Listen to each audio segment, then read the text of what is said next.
नमस्कार, India top news में आपका स्वागत है। मुकेश कुमार सिंह प्रधान प्रतिनिधि बोले, विकास कार्य ऐसा करेंगे कि गांव को मुख्यमंत्री पुरस्कारित करेगी। उत्तर प्रदेश बलिया जिले में दुबार ब्लॉक के अंतर्गत ग्राम सभा शीतल दवनी के नवनिर्वाचित प्रधान प्रतिनिधि मुकेश कुमार सिंह हुए। आपको बता दें कि बहुमत से नवनिर्वाचित प्रधान प्रतिनिधि मुकेश कुमार सिंह की जीत हुई है। नवनिर्वाचित प्रधान प्रतिनिधि मुकेश कुमार सिंह ने बताया कि अपने गांव की एक अलग पहचान होगी। गांव की जनता ने जिस विश्वास पर आशीर्वाद प्रदान किया, उस भरोसे पर खरा उतरेंगे। नवनिर्वाचित प्रधान प्रतिनिधि मुकेश कुमार सिंह ने कहा कि गांव का विकास ही मेरा मुख्य लक्ष्य है, इसके लिए हर संभव कोशिश रहेगी। ईमानदारी के साथ सरकारी योजनाओं को पात्रों तक पहुंचाना मेरा मुख्य उद्देश्य है। मैं मुकेश कुमार सिंह प्रधान प्रतिनिधि शीतल दवनी जी। कितने वोटों से हार जीत हुई थे प्रधान जी? लगभग 96 वोटों थे जी। कितनी यहाँ की आबादी है? आबादी लगभग 5000 के आसपास है, लेकिन वोटर यहाँ 3000 है। जी। कितने टोटल प्रत्याशी थे? 12 जी। 12 प्रत्याशी थे, फिर भी जनता ने आपको स्नेह प्यार दिया, गांव को सेवा करने का मौका। क्या किस तरह विकास होगा आपके गांव में? क्या देखिए, हमारा गांव पहले से शहर से सटा हुआ है और स्वावलंबी गांव है। सारे लोग साधन संपन्न हैं, बस यहाँ मॉनिटरिंग की जरूरत है। मॉनिटरिंग इन द सेंस कि मतलब जैसे गड्ढे पे अतिक्रमण हो रहा है, विद्यालय की स्थिति बहुत बुरी है, सोलर लाइटें जितनी लगी हुई थी पूर्व कार्यकाल में, वो सब ध्वस्त हो चुकी हैं। तो इन सबों की मॉनिटरिंग करनी है। बाकी बेरोजगार लोगों को देखना है तो नरेगा के तहत उन लोगों को, उस सिस्टम में उन लोगों को देखा जाएगा। और बाकी जो स्थिति चल रही है, तालाब उलाब है, तो तालाब उलाब से गाँव का ही विकास होता है। और जो सरकार का धन आएगा विकास करने के लिए शीतल दवनी में, तो उस शासन के मंशा के अनुरूप ही कार्य होगा। जी, जिस प्रकार से स्वावलंबी गांव बता रहे हैं आप इस चुनाव में उतरे थे, किन मुद्दों को लेकर मेरा मुद्दा था, क्या कारण था कि आपको जनता ने चुना? क्या योजनाएं थी आपकी? मेरी योजना यही थी कि 20 सालों से लोग जातिगत आधार पर राजनीति कर रहे थे और मौन हो गए थे। राजनीतिक व्यक्ति लोग मौन हो गए थे। गाँव में तमाम तरीके के ऑब्जेक्शन होते थे और लोग अनावश्यक अतिक्रमण करते थे। कोई वोट की राजनीति के तहत बोलता नहीं था, लेकिन जितने वोटर थे वो सब लोग चाहते थे कि कोई ना कोई ऐसा शख्स आए जो इन सब गलत कार्यों का विरोध करे। तो मैंने सीधा उन लोगों से बताया था कि मुझे न डकैती करनी है, न बिना मतलब का किसी से बहसबाजी करनी है। मुझे पंक्चुअल काम करना है और मुझे 5 साल में केवल काम ही करना है। ये जनता को मैंने अपनी बात को बताया, जनता को भरोसा दिलाया और मेरा 100% से ऊपर बोलना भी।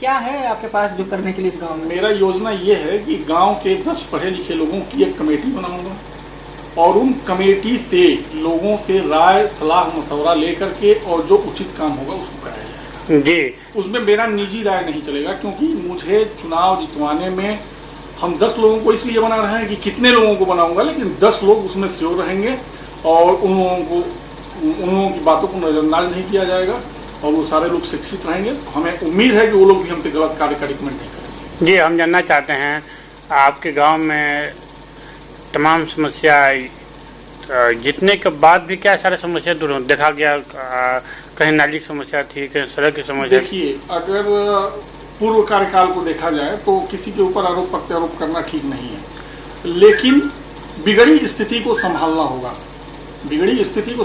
मैं ऐसा देखता हूँ, कहीं नालियों की प्रॉब्लम है, कहीं सड़क की प्रॉब्लम है।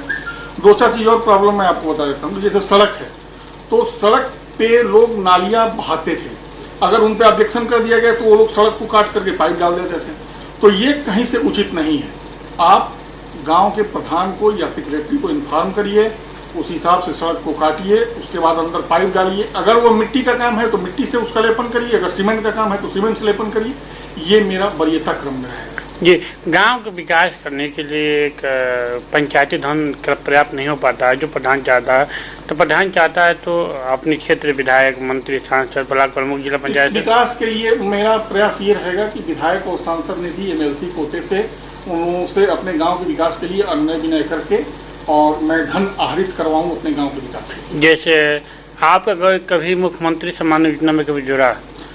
मैं खुद ही एक तरह से एक सामाजिक संगठन है, NGO भारतीय अटल सेना, तो मैं पहले उसमें प्रदेश सदस्य था, मैं राष्ट्रीय सचिव हूँ।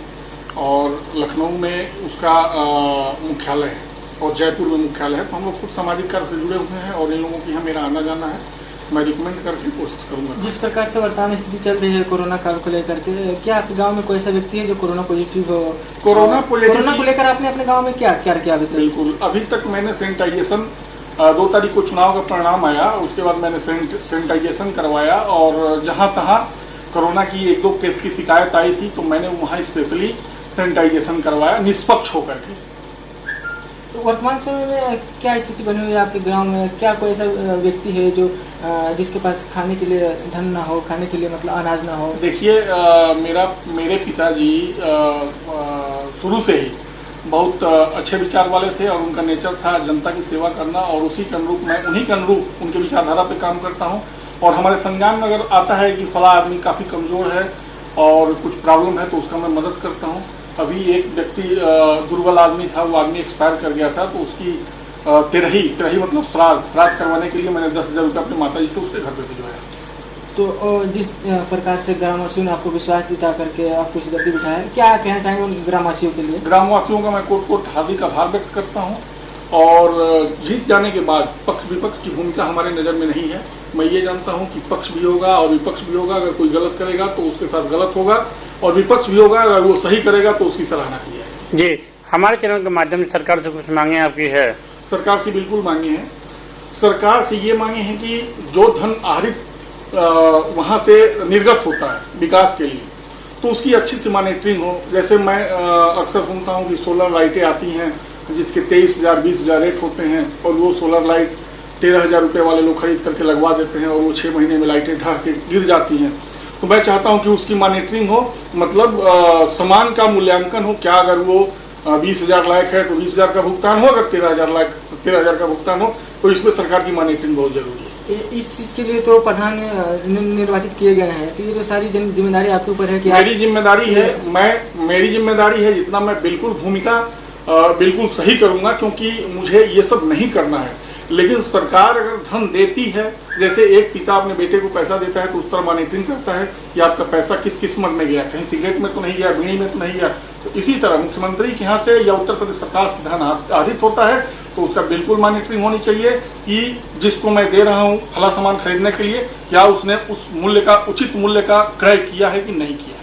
जी, लास्ट सवाल है कि कुछ बलिया जनपद में कुछ ऐसे प्रधान हुए हैं जो अपने कार्यों चर्चित होकर राष्ट्रपति पुरस्कार भी पाए हैं। क्या आपका प्रयास रहेगा उसे कार्य करने के लिए? बिल्कुल, इससे अच्छी क्या बात होगी और किसी को मिलेगा तो बुरा लगने का सवाल ही नहीं है। तो उसके लिए क्या करेंगे आप? किस प्रकार से लगा करके मेहनत? बिल्कुल, मतलब मैं बोला कि मैं ही नहीं, मैं 10 लोगों शिक्षित लोगों की कमेटी बनाऊंगा गाँव के विकास के लिए और बिल्कुल निष्पक्ष और ईमानदारी पूर्वक काम होगा। और 5 साल बाद भी आपसे हो सकता है मेरी मुलाकात होगी। गांव के लोग हो सकता है मेरी अच्छाई और निजी बुराइयों की शिकायत कर रहे, लेकिन काम के मामले में मैं कोई शिकायत का मौका नहीं दूंगा।